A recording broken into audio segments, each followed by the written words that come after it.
বিপদ আর নীরবতা, হঠাৎ শুনতে পেল সাহায্যের এক তীব্র আর্তনাদ। সেই আর্তনাদ উপত্যকার নীরবতা ভেদ করে আসছিল, যা লাইসের হৃদয়ে এক গভীর আলোড়ন সৃষ্টি করল। সে বুঝতে পারল কোথাও কোনো বিপদ ঘটেছে এবং তার সাহায্য প্রয়োজন। লাইস মুহূর্তমাত্র দেরি না করে ঘোড়া ছুটিয়ে দিল আর্তনাদের উৎস লক্ষ্য করে। তার ঘোড়ার ক্ষুরধ্বনি পাহাড়ে প্রতিধ্বনিত হচ্ছিল, যেন সে নিজেই এক ঝড়। সেখানে পৌঁছে সে দেখল এক দৃশ্য যা তার একাকী জীবনে কখনো দেখেনি। এই নির্জন পথে এমন নৃশংসতা তার কল্পনালো অতীত ছিল।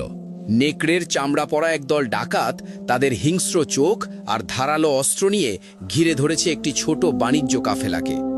নিরীহ বণিকরা ভয়ে কাঁপছিল, তাদের সম্পদ লুট হচ্ছিল নির্দ্বিধায়। ডাকাতদের নেতা, যার মুখে ছিল গভীর দাগ যা তার বহু যুদ্ধের অভিজ্ঞতা ও নিষ্ঠুরতার সাক্ষ্য বহন করছিল, হাসতে হাসতে তলোয়ার তুলেছে এক বৃদ্ধ ব্যবসায়ীর মাথার ওপর।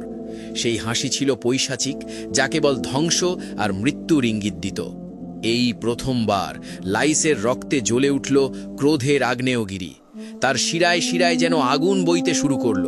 তার গুরু তাকে শিখিয়েছিলেন সংযম, কিন্তু এই মুহূর্তে অন্যায়ের বিরুদ্ধে তার ক্রোধ ছিল অপ্রতিরোধ্য।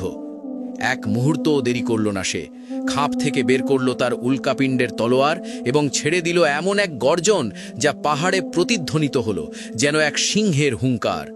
সেই হুঙ্কার ছিল ডাকাতদের জন্য এক সতর্কবার্তা, এক আসন্ন বিপদের পূর্বাভাস। ঘোড়া ছুটিয়ে দিল ডাকাতদের মাঝখানে। তার প্রতিটি আঘাত ছিল যেন মৃত্যুর নৃত্য। সেই নৃত্য শিখেছিল বাজ পাখিদের শিকারের ভঙ্গি দেখে, যেখানে প্রতিটি নড়াচড়া ছিল নিখুঁত ও প্রাণঘাতী।